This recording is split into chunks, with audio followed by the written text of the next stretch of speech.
Hey everybody, it's Tammy, the Pink Survivor. Thank you so much for joining me as I continue my series called The Year I Wish I Could Erase. Please don't forget to like and subscribe and share this channel with your friends. So the date that I'm going back to today will be March 16th of 2017. Now it's been 3 days in a row of constant doctor appointments and hospital visits for different, for the MRI and things like that. So just to kind of give you a little idea, you've been diagnosed, and 4 days later now, 3 days in a row, I basically was there full time from morning until late in the afternoon. So this day, my husband and I are going to meet with our breast surgeon, and she's going to actually just get into it and exactly tell us, here are your options. We get there and she tells us, here's what they found, here's the size of the tumor, here's the stage, everything, so that's where you're really going to find out what's happening. And then she tells us, so lumpectomy with radiation, and with radiation you go in 5 days a week.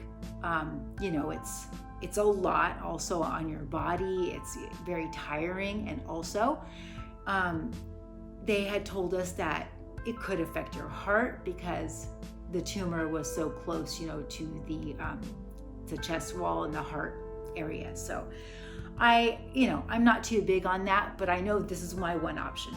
And the second option is a mastectomy. So total removal of the breast. And with that one, although a bigger, more major surgery, be done. So at first my husband and I are like, wait, this is the no big deal, everything's gonna be fine, lumpectomy with radiation or mastectomy, those are options, which are pretty big deal. Not, this is so easy, this is not a big deal. So we are just in disbelief that this is what we're dealing with. And we go home and we just go back and forth, and we're just like, what should we do? One day I'm doing lumpectomy with radiation, and then next I'm doing mastectomy. And I want to do a double mastectomy because I want them to look even. I don't want one breast here and one breast there. So, I'm just going back and forth, and then I'm going to do lumpectomy. And then, all of a sudden, then I'm going to do mastectomy. So we prayed about it. I asked multiple doctors about it.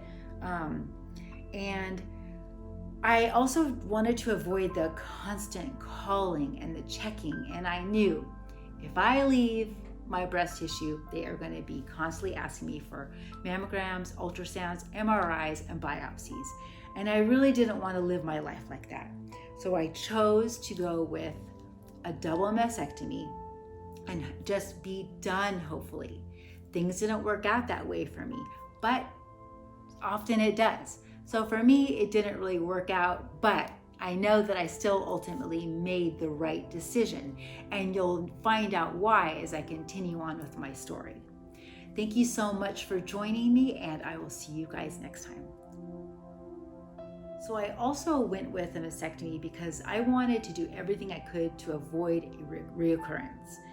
And I felt that doing the mastectomy was going to be the best way.